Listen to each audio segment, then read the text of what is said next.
My mother made up a fake son Allergy to lock me away and control my life. She begged me to forgive her in court. I said let her suffer. Now she's trying to fix our family. I was only 4 when I finally asked my mother why my little brother Eli and I couldn't play outside like other kids. That's when she first told me the lie, that we both had dangerous reactions to sunlight. Eli was just 1 year younger, but even back then, I felt more like his parent than his sibling, because as our mom draped thick black fabric over each window and warned us that just one beam of sunlight touching our skin would cause death, all we had was each other. You see, our mother used the supposed sunlight allergy to control everything. What we ate, what we learned, what we knew about the world outside, and we believed it. Every word of it, actually. It was such a strange dynamic, because on the one hand, I hated my mom for not getting an abortion when she had the chance. And on the other hand, I loved her for feeding me. She had convinced me that 90% of kids on the outside starve to death, so I was lucky I even got fed anything. This story, along with the dozens of others about what an amazing hero she was, convinced me that she was an angel. But Eli didn't have that problem. No matter how many times I tried to defend our mom, he continued to completely despise her. And I guess I helped with that. You see, he never really bought into the whole Stockholm Syndrome thing, because most of his love and support came from me instead of our mother. It was like a sort of drip system. Mom would give us a set amount of food. I'd secretly set aside around a quarter of it, and always give Eli the majority. One time she caught me doing this and wailed on me for not being harsh enough on Eli, and when it came to my rules or punishments, I always listened to her. But when it came to Eli, there was no way I'd watch him suffer as much as I did. So I became skilled at sneaking food under the mattress, hiding it beneath my pillow, or carefully slipping it into his small hands when Mom wasn't looking. Eli would whisper a thank you with wide, grateful eyes. Keeping him safe was sort of like a coping mechanism, because the more I focused on him, the less I had to think about myself. Then one afternoon, our entire world fell apart, because that's when we heard it. A loud banging at the front door. Our mother screamed for us to hide, her voice trembling with genuine fear. My heart hammered in my chest as footsteps rushed through the hallway. Moments later, a woman burst into the room. She was tall, with dark curly hair tied back neatly. Her eyes widened in shock as they adjusted to the darkness, and she immediately ran toward us. I flinched, instinctively bracing myself for punishment or pain, but instead she enveloped us in a gentle hug. My body froze at the unfamiliar sensation of comfort. Eli clung desperately to her sleeve, his small frame trembling. The woman introduced herself as Miss Jenna from Child Protective Services, promising us we were finally safe. "Please don't murder us," I yelled as she offered for us to leave. I was ready for her to tell us the lies my mom had prepped us for, how the sun wasn't actually bad, how being outside was a good thing, all stuff my mom warned me that the outside world would tell us. But she didn't say any of that. Instead, she just looked at me with a look I'd never seen before. Softness. It was so reassuring that I trusted her to lead. Stepping outside for the first time was surreal. Bright sunlight assaulted my eyes, temporarily blinding me, but gradually the shapes around me came into focus. Trees, buildings, cars, all seemed like things from another planet. Eli held onto Jenna tightly, eyes closed against the bright daylight. He whimpered softly, and I gently stroked his hair, promising him it was okay. In the weeks following our rescue, Eli and I began adjusting to the world. My stomach hurt all the time, and I was sleeping for 20 hours a day, because it was the first time that I hadn't existed in a state of constant starvation, and me and Eli got so used to sleeping on the floor that it was actually hard to sleep on a bed. And throughout all the newfound comfort, an unsettling feeling gnawed at my stomach, something I couldn't quite understand. And up to this point, I had pretty much spent my entire life living by instinct, so instead of simply waiting for the nagging feeling to go away, I chased it. I dug through boxes retrieved from our old apartment. Piles of junk mail, bills, old newspapers. None of it seemed important at first. Then I found neatly stacked official documents, carefully hidden inside an envelope labeled medical files. My heart pounded painfully against my ribs as I scanned each document. My level of reading was so bad that I could barely make out the words. But after 2 hours of investigating, I finally figured it out. Well, kinda. On every disability check addressed to our mother, it was acknowledged that me and my brother's sun allergy was a legitimate illness requiring continued isolation. And at the bottom of every page was Jenna's signature. The letter spanned at least 5 years. A mix of anger and confusion swirled violently in my mind as I stared at Jenna's signature until my eyes burned. 5 years. 5 whole years she knew about us. My hands trembled as I carefully returned the papers to their envelope, the betrayal cutting deeper than any physical pain I'd experienced. The woman who rescued us, who promised safety with gentle hugs and soft words, had been signing off on our imprisonment for years. I sat on the floor surrounded by the evidence, trying to make sense of it. Had she believed the lies about our condition? Had she ever actually seen us during those 5 years? Or had she simply signed the papers without verification, allowing our mother to collect money while keeping us hidden away? The front door opened, startling me from my thoughts. I quickly gathered the papers, stuffing them back into the envelope as I heard Mrs. Klein and Eli coming down the hallway. Eli ran into the room, excited to show me a new toy car doctor. Ramirez had given him after his appointment. I forced a smile, hiding the envelope behind my back. That night, sleep evaded me completely. Eli's peaceful breathing from across the room only intensified my turmoil. He trusted Jenna completely, believed she was our savior. How could I shatter that fragile security? I lay awake, staring at the ceiling, the envelope hidden beneath my mattress. Every time I closed my eyes, I saw Jenna's signature, the neat, confident strokes of someone who knew exactly what she was doing.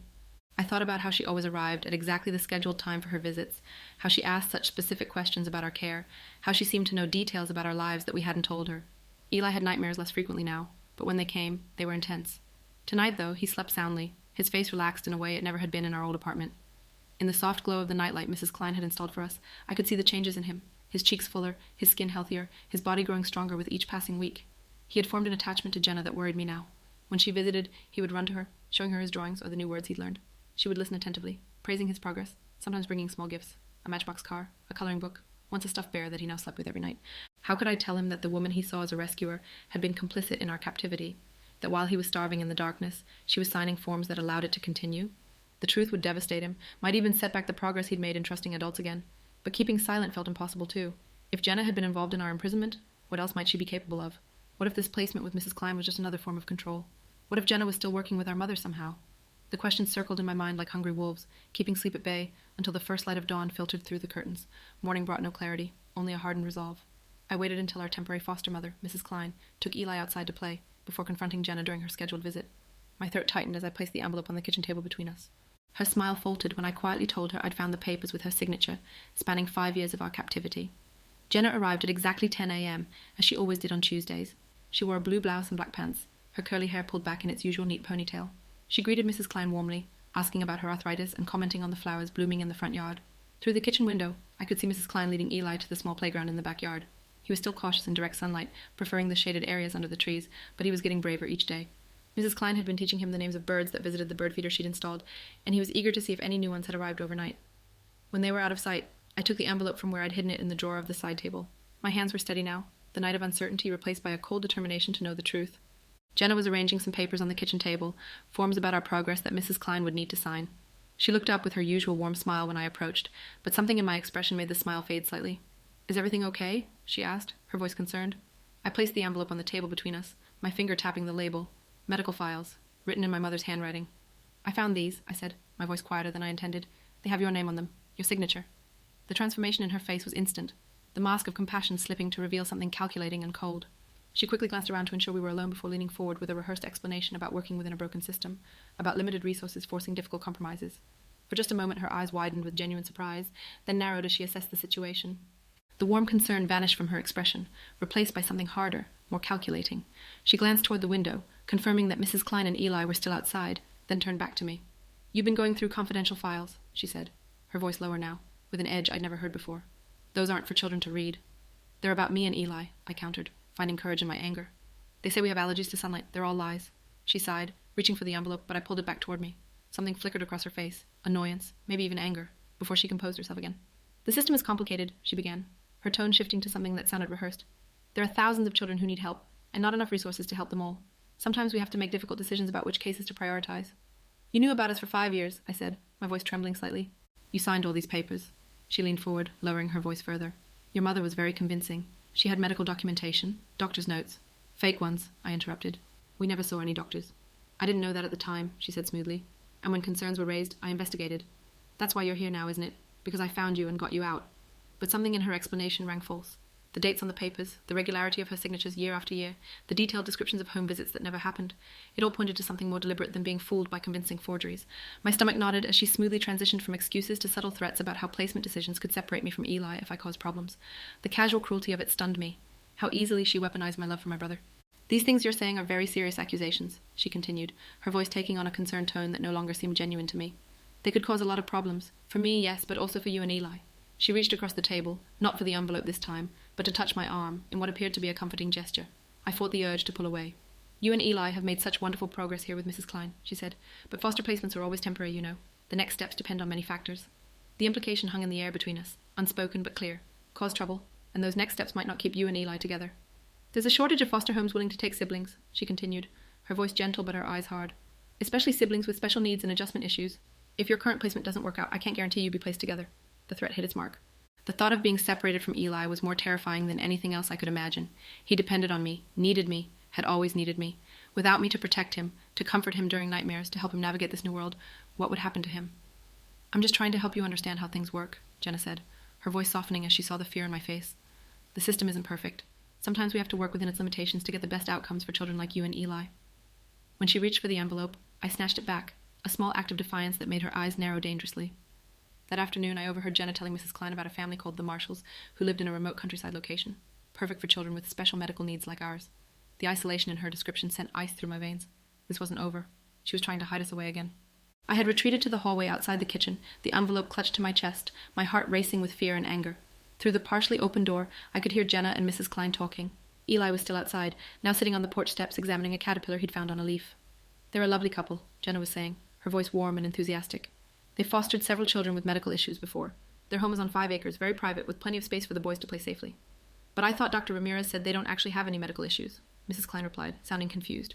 Just malnutrition and developmental delays from their isolation. Well, yes, Jenna said smoothly, but they still have special needs. The transition to normal life is going to take time. The Marshalls' home is perfect, quiet, away from the overstimulation of the city, with a consistent routine. And they're willing to take both boys, which is always our preference. I suppose, Mrs. Klein said, though she sounded uncertain. But they've been doing so well here. Eli especially has really come out of his shell in the past few weeks. The Marshalls have much more experience with traumatized children, Jenna countered. And their home is already set up for children who need gradual exposure to sunlight. They have special window coverings, a covered play area outdoors.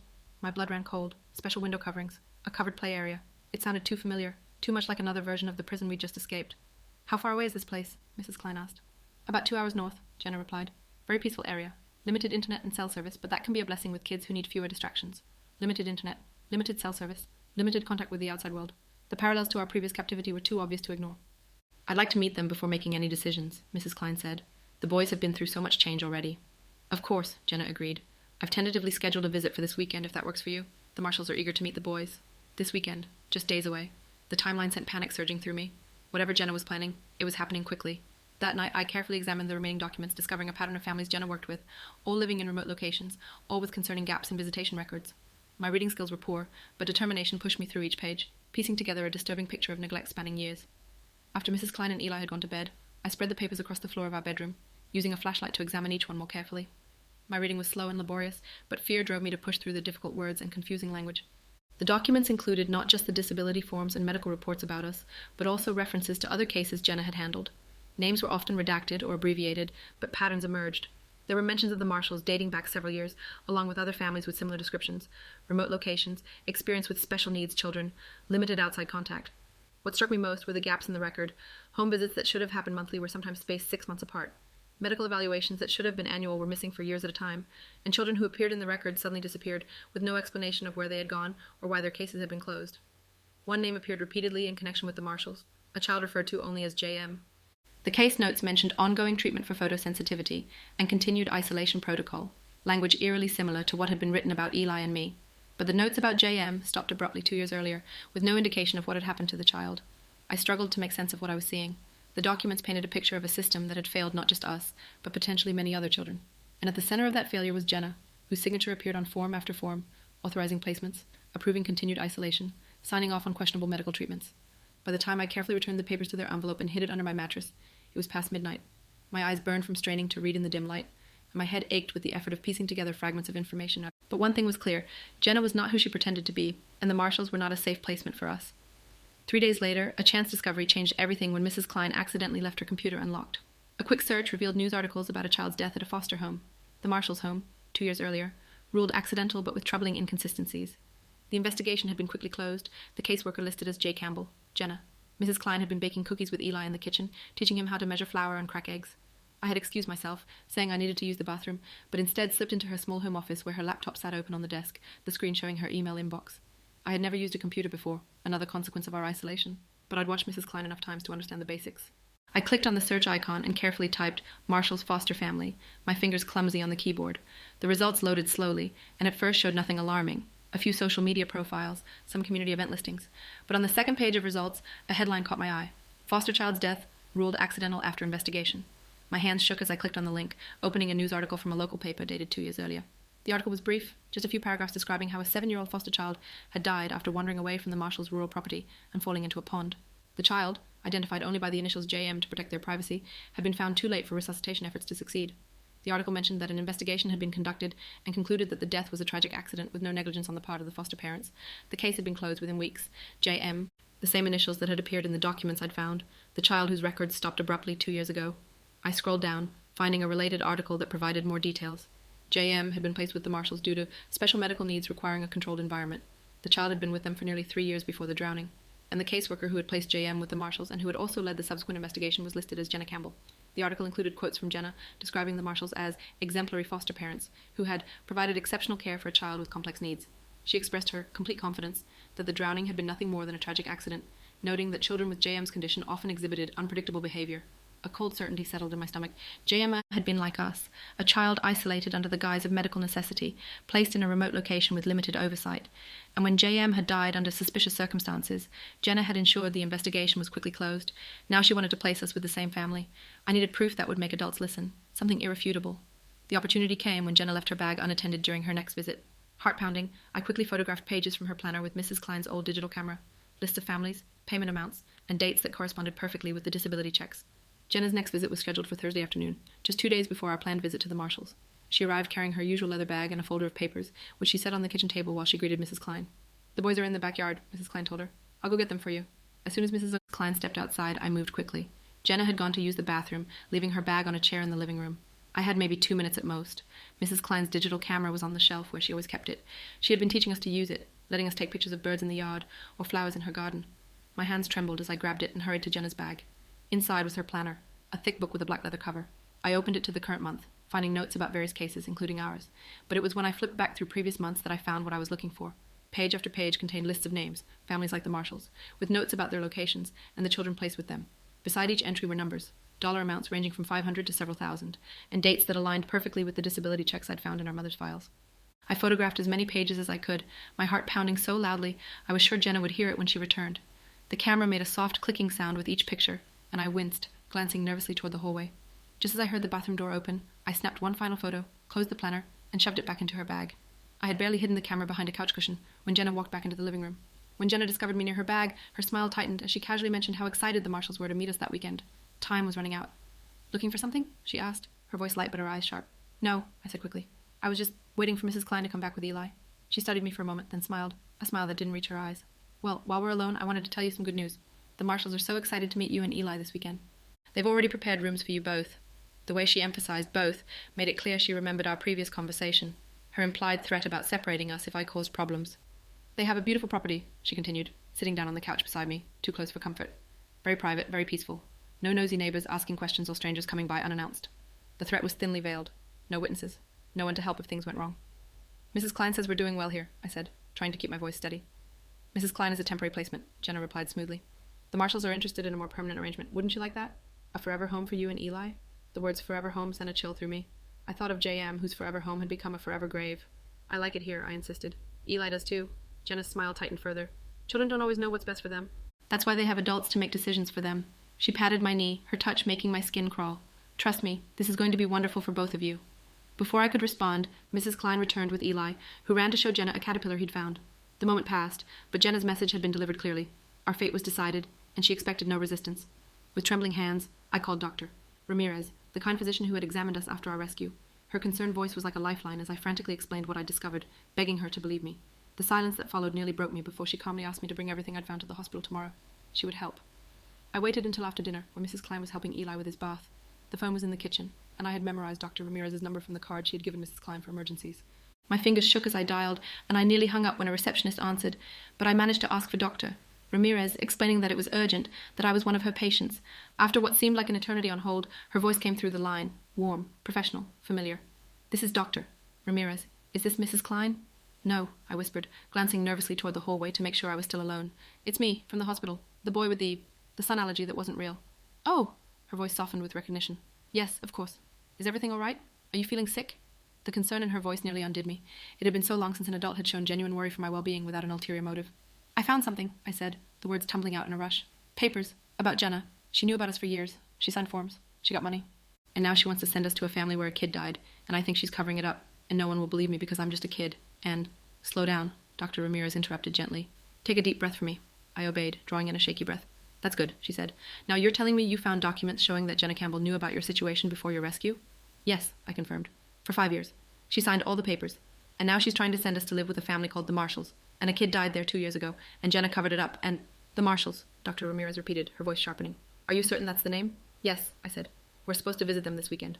There was a brief silence, then Dr. Ramirez spoke again, her voice calm but with an underlying urgency. "Listen to me carefully. I need you to bring everything you found to the hospital tomorrow. Can you do that?" "I think so," I said. "Mrs. Klein takes us to the park near the hospital on Fridays." "Good," she said. "Come to the pediatric clinic on the 3rd floor. Ask for me at the desk. I'll make sure they're expecting you." "You believe me?" I asked, my voice small. "Yes," she said firmly. "I believe you, and I'm going to help." The next morning, I feigned illness to avoid a scheduled outing, then slipped out while Mrs. Klein was distracted. The bus ride to the hospital stretched my nerves to breaking point, the envelope clutched against my chest containing our only hope. Mrs. Klein had been concerned when I complained of a stomachache at breakfast, feeling my forehead for fever, and offering to stay home with me while a neighbour took Eli to his scheduled playdate. No, I insisted. I'll be okay here. I just want to rest. She hesitated, clearly torn. I don't like leaving you alone when you're not feeling well. It's just for an hour, I said. I'll probably sleep anyway.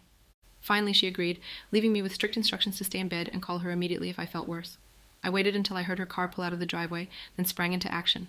I gathered everything. The envelope of documents, the camera with the photos of Jenna's planner, the newspaper articles I'd printed from Mrs. Klein's computer. I stuffed it all into a small backpack Mrs. Klein had bought me, along with the $20 bill I'd found in the couch cushions weeks ago and had been saving for an emergency. The bus stop was 3 blocks away.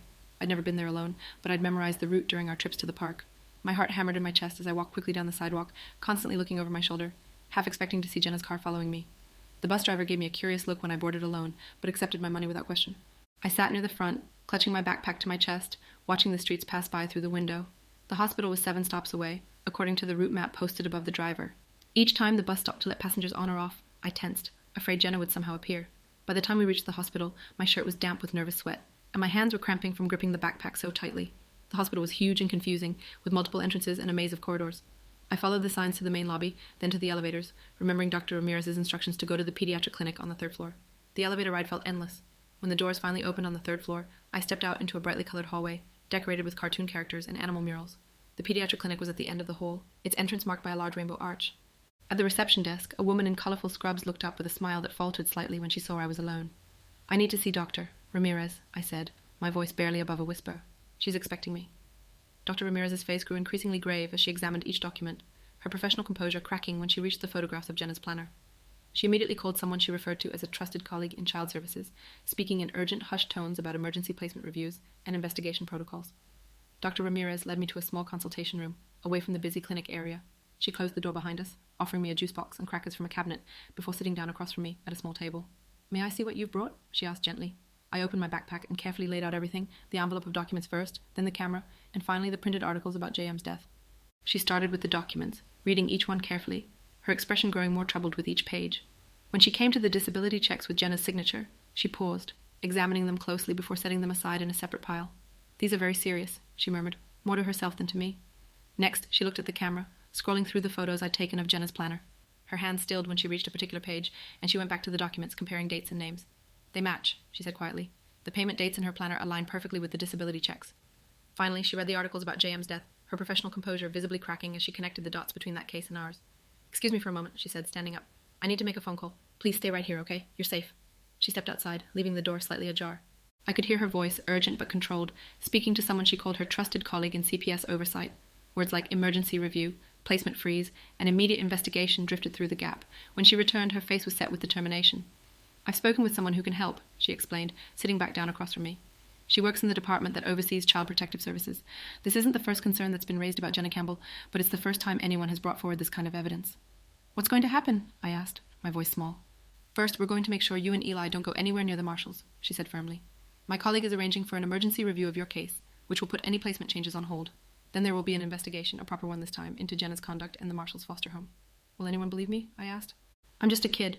Dr. Ramirez reached across the table and gently squeezed my hand. "These documents speak for themselves," she said. "And I believe you. So does my colleague. That's enough to start with." Hours later, our world shifted again when police officers arrived at Mrs. Klein's house. Jenna's face drained of color when she saw them, her eyes darting to me with such hatred that I instinctively moved closer to Eli. The officers spoke to her privately while Dr. Ramirez gently explained to me that we would be temporarily moved to a different foster home while they investigated. Mrs. Klein had been frantic when she returned home to find me missing. By the time I was brought back by a social worker from Dr. Ramirez's office, she was in tears, alternating between relief at my safety and anger at my disappearance. "I was so worried," she kept saying, hugging me tightly.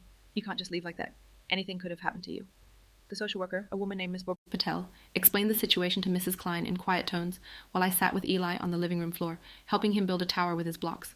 He sensed something was wrong but didn't ask questions, just leaned against my side for reassurance.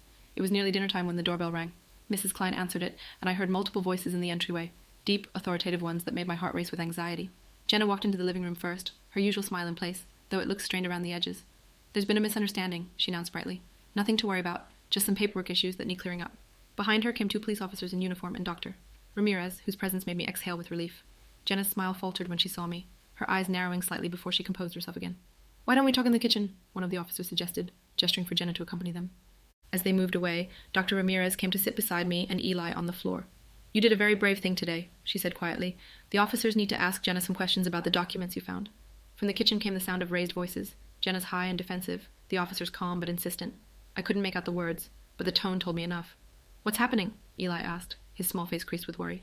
"Some grown-ups didn't do their jobs properly," Dr. Ramirez explained simply. "The police are making sure they start doing them right." The kitchen door opened, and Jenna emerged, flanked by the officers. Her professional facade was still in place, but her eyes burned with fury when they met mine. The look sent a chill through me.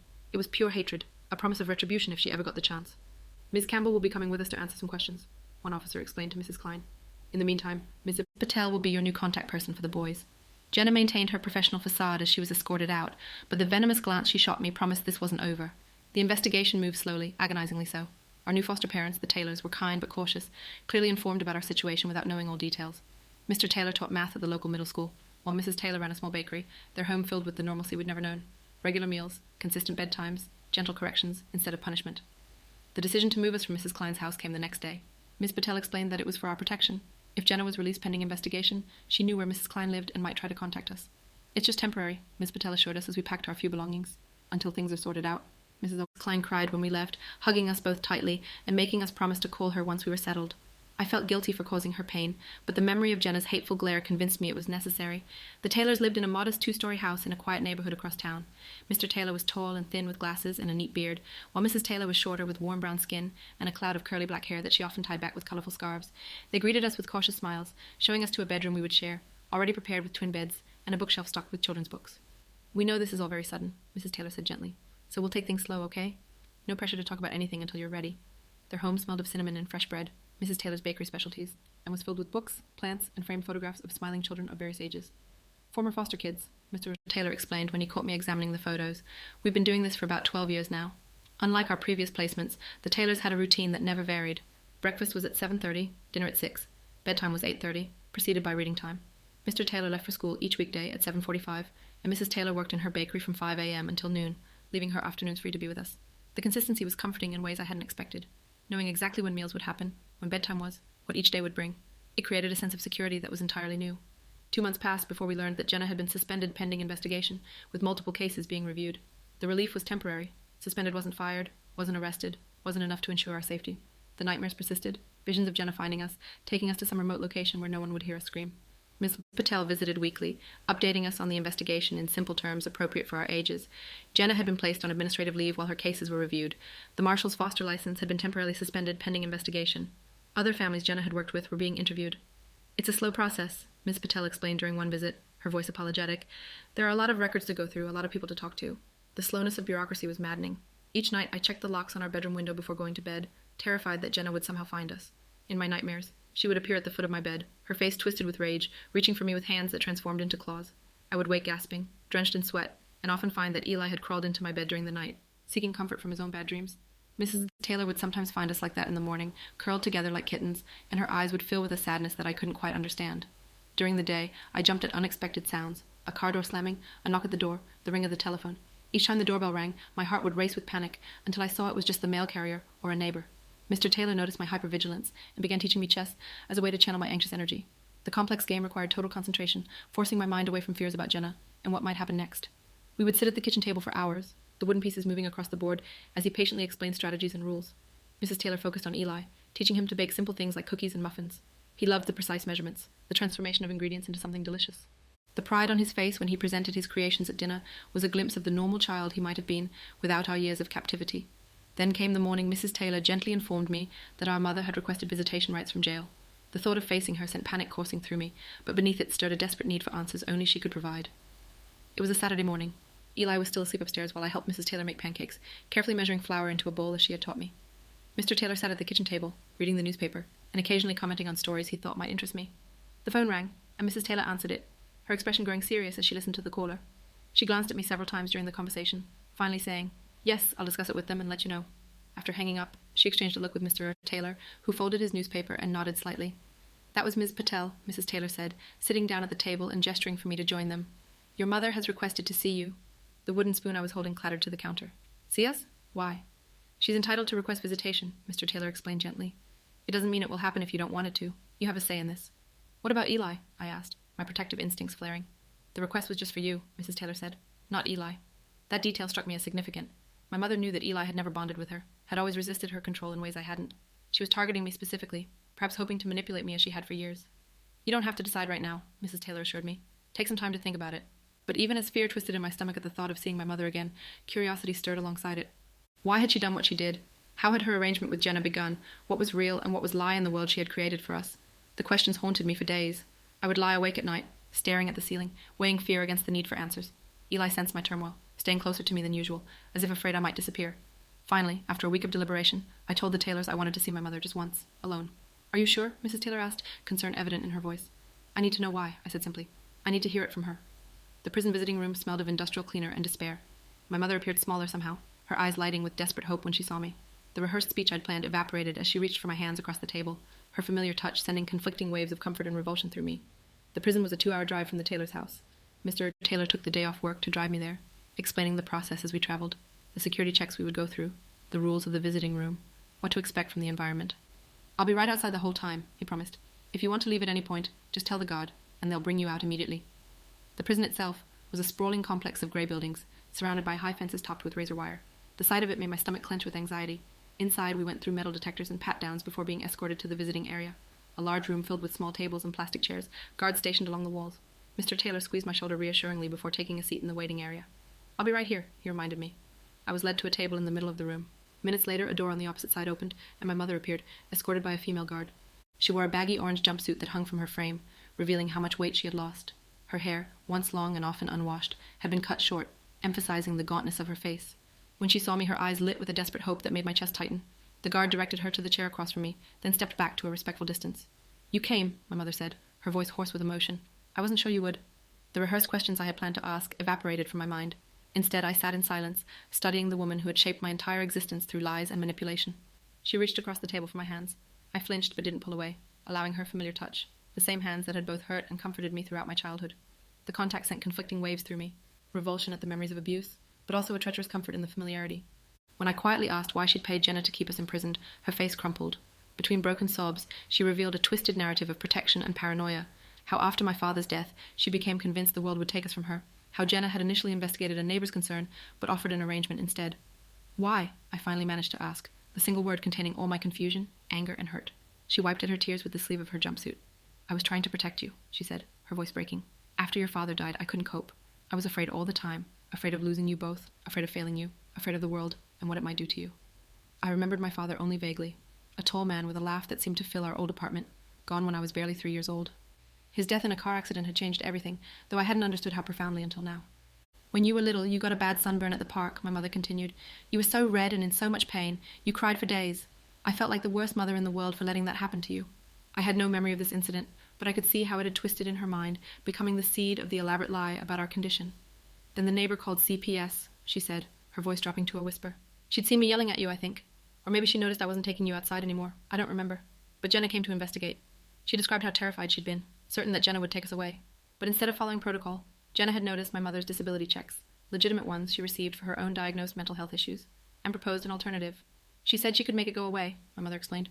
Said she could help me get additional benefits if we documented that you and Eli had special needs. Said lots of parents did it, got extra money for their kids' conditions. $500 monthly to falsify reports, to maintain our isolation under the guise of medical necessity. The confession poured from her like poison being drained, years of deception laid bare in the sterile visiting room. When I asked if she ever truly believed we had sun allergies, her hesitation told me everything. The lie had become her reality, a delusion she clung to, rather than face her own monstrosity. At first I knew it wasn't true, she admitted, unable to meet my eyes. But it was easier to believe it than to admit what I was really doing. And after a while, I don't know, the lie became real to me. I started seeing dangers everywhere, threats in every beam of sunlight, every stranger who looked at you too long. Her mental health had deteriorated over the years, the initial deception evolving into a genuine delusion that she fiercely protected. The payments to Jenna ensured that no one questioned our absence from school, from doctor's appointments, from normal life. Did you ever care that we were hungry? I asked, my voice hardening as I remembered the constant gnawing pain in my stomach, the dizziness from lack of food. She flinched as if I'd struck her. The money, it wasn't enough. After paying Jenna, there wasn't much left, and I couldn't work much because I had to stay home with you both. It wasn't an answer, just another excuse. I could see now that she had prioritized maintaining her delusion over our basic needs, convincing herself that starvation was preferable to the imagined dangers of the outside world. Were there others? I asked. Other kids like us? She nodded slowly. Jenna mentioned other families sometimes. Special arrangements, she called them. children with unusual needs that the system couldn't handle properly. I thought of JM, the child who had died at the Marshall's home. How many others had there been? How many children hidden away under false pretenses, their isolation justified by fabricated medical conditions? "I'm sorry," my mother whispered, tears streaming down her face. "I know it doesn't change anything. I know it doesn't make it better. But I am sorry." I looked at her, really looked at her, and saw not the monster of my nightmares nor the protecting angel she had pretended to be, but a broken woman whose illness had destroyed not only her life, but nearly ours as well. I left feeling hollow, her pleas for forgiveness echoing behind me. The evidence from my mother's confession, combined with financial records subpoenaed from Jenna's accounts, finally broke the case open. Jenna was arrested 3 weeks later, charged with multiple counts of child endangerment, fraud, and criminal negligence. The investigation expanded to include all her cases, revealing a pattern of similar arrangements with other vulnerable families. The Marshall's foster license was revoked, their current foster children removed for evaluation. Mr. Taylor was waiting exactly where he had promised, rising immediately when he saw me emerge from the visiting room. He didn't ask questions, just placed a gentle hand on my shoulder as we walked out of the prison. In the car, I finally spoke, recounting my mother's confession in a flat, emotionless voice. Mr. Taylor listened without interrupting, his hand steady on the steering wheel, occasionally nodding to show he was following. "You did a brave thing today," he said when I finished. Facing her, asking those questions, that took real courage. I didn't feel brave. I felt empty, drained of emotion, as if my mother's confession had scooped out something vital from inside me. When we returned home, Mrs. Taylor and Eli were waiting with fresh cookies and hot chocolate. Eli hugged me tightly, as if sensing I needed comfort without understanding why. That night, he crawled into my bed without a word, his small presence anchoring me when I felt I might float away on a sea of confusion and grief. The next morning, Ms. Patel arrived with news. My mother's confession had been recorded as part of the prison visitation protocol. Combined with the documents I had found and the photographs of Jenna's planner, it provided compelling evidence for the investigation. 3 weeks later, Jenna was arrested at her home. The charges were extensive: child endangerment, fraud, criminal negligence, obstruction of justice, and more. The investigation had expanded to include all her cases over the past decade, revealing at least 7 other families with arrangements similar to my mother's. The Marshalls were among those investigated. Their foster license was immediately revoked, and the 2 children currently in their care were removed for medical evaluation and placement in emergency foster homes. The investigation into JM's death was reopened, with forensic experts re-examining evidence that had been overlooked or dismissed in the original investigation. 6 months after our rescue, we sat in a courtroom watching Jenna's sentencing. She never looked at us, never acknowledged the lives she'd damaged through her calculated corruption. The judge's words about betrayal of trust and exploitation of vulnerable children seemed inadequate against the magnitude of her crimes, but the 12-year sentence offered some measure of justice. Our mother received 8 years, her cooperation and obvious mental illness considered mitigating factors. The courtroom was intimidating: high ceilings, wooden benches, the judge elevated on a platform at the front. The Taylors sat on either side of us, providing a buffer of safety in the unfamiliar environment. Jenna sat at a table with her lawyer, her back straight, her hair pulled back in its usual neat ponytail. She wore a conservative grey suit instead of her usual colourful blouses, perhaps hoping to appear more serious and professional to the judge. Throughout the proceedings, she never turned around, never acknowledged our presence in the room. It was as if we didn't exist for her, just as we hadn't existed as real children with real needs during all those years she had signed off on our imprisonment. The prosecutor presented the evidence methodically: the falsified medical reports, the disability checks, the photographs from Jenna's planner showing payments received, testimony from other families involved in similar arrangements. The pattern revealed was damning. Jenna had systematically exploited vulnerable parents and children for financial gain, using her position of authority to silence questions and prevent oversight. When the judge delivered the sentence, 12 years in prison followed by 5 years of supervised release, plus restitution to the victims, Jenna finally showed emotion. Her shoulders sagged slightly, and her hand trembled as she reached for a glass of water on the table. Our mother's sentencing came a week later. She pleaded guilty to child abuse and neglect, cooperation with her own prosecution, and her diagnosed mental illness considered mitigating factors. The 8-year sentence she received seemed both too much and too little. Too much for a woman whose illness had warped her perception of reality. Too little for the years of suffering she had inflicted on us. As we left the courthouse, Eli slipped his hand into mine, a gesture unchanged since our days in darkness, but now framed by sunlight that no longer frightened us. The Taylors waited patiently by their car, having promised to take us for ice cream regardless of the verdict. 2 weeks later, they nervously asked if we would consider letting them adopt us permanently. The ice cream shop was bright and cheerful, with colourful murals on the walls and a dizzying array of flavours to choose from. Eli, still overwhelmed by too many options, asked me to choose for him as he always did. I selected chocolate for him and strawberry for myself, flavours we had come to love during our months of freedom. As we sat at a small table by the window, Mr. Taylor cleared his throat nervously. "We've been thinking," he began, exchanging a glance with his wife. Mrs. Taylor reached across the table, her hand covering both of ours. "We've grown to love you both very much," she said softly. "And we were wondering how you would feel about making our arrangement more permanent." "Permanent?" Eli asked, chocolate ice cream smeared around his mouth. "We'd like to adopt you," Mr. Taylor explained. "If that's something you would want, it would mean you'd stay with us forever, as our sons." The question hung in the air, momentous in its normalcy. The offer of belonging, of permanence, of family without conditions or darkness. Eli's immediate enthusiastic acceptance made Mrs. Taylor laugh through tears, while Mr. Taylor squeezed my shoulder gently, understanding my need for more time to process such a monumental shift. Eli's face lit up with joy, ice cream forgotten as he launched himself into Mrs. Taylor's arms. "Forever?" he asked, seeking confirmation of this miraculous possibility. "Forever," she promised, hugging him tightly as tears spilled down her cheeks. Mr. Taylor looked at me, his expression gentle and understanding. You don't have to answer right away, he said. It's a big decision. Take all the time you need to think about it. I nodded, grateful for his patience. The concept of forever had different implications for me than for Eli. I had been a caretaker, a protector, a surrogate parent for so long that the idea of relinquishing that role, of allowing myself to be someone's child again, was both appealing and terrifying. That night I stood by the window of our bedroom, staring at the stars visible through uncovered glass. The darkness outside no longer represented confinement but possibility, the night sky expanding endlessly above a world we were only beginning to explore. When Eli asked sleepily if we were really going to stay forever, I told him yes. We had found our place in the light. Our bedroom window faced east, offering a view of the neighbour's maple tree, and beyond it, a patch of sky where stars appeared each night like tiny holes punched in black velvet. No curtains covered this window, just simple blinds that we could raise or lower as we pleased, a freedom that still felt miraculous months after our rescue. Eli was already in bed, his stuffed bear clutched to his chest, watching me with heavy-lidded eyes as I stood by the window. The moonlight silvered his face, making him look younger, more vulnerable. "Are we really staying?" he asked, his voice thick with approaching sleep. "Forever and ever?" I looked back at the stars, thinking of all we had endured to reach this point. The hunger, the fear, the darkness, the courage it had taken to question, to investigate, to speak up, when every instinct had been trained toward silence and compliance. "Yes," I said finally, turning back to him with certainty. "We're staying. This is our home now." He smiled, a pure expression of contentment that I had rarely seen before our rescue. "Good," he murmured, his eyes drifting closed. "I like it here, in the light." I crossed the room and sat on the edge of his bed, smoothing his hair back from his forehead in a gesture that had comforted him since infancy. "Me too," I whispered. "In the light." Years would pass before the nightmares fully subsided, before I could sleep without checking locks and windows, before Eli stopped hoarding food under his mattress. But gradually, the shadows receded. We learned to trust, to play, to live without constant fear. The adoption became official 6 months later, on a bright spring morning when the cherry trees outside the courthouse were in full bloom. We wore new clothes for the occasion. Eli in a button-down shirt and bow tie that made him look older than his years, me in a sweater that Taylor, now Mom, had helped me pick out. The judge who finalized the adoption was different from the one who had sentenced Jenna and our birth mother, a woman with kind eyes who spoke directly to us, rather than over our heads to the adults in the room. She asked if we understood what adoption meant, if we were happy with the Taylors, if we had any questions for her. When she pronounced us legally part of the Taylor family, Eli cheered so loudly that everyone in the courtroom laughed. I felt something shift inside me, a weight lifting, a door closing on the past while another opened to the future. The healing wasn't immediate or linear. There were setbacks, difficult days when memories surfaced unexpectedly, or old fears reasserted themselves.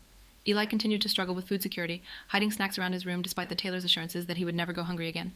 I developed a habit of checking locks multiple times before bed, unable to sleep until I had verified that every door and window was secure.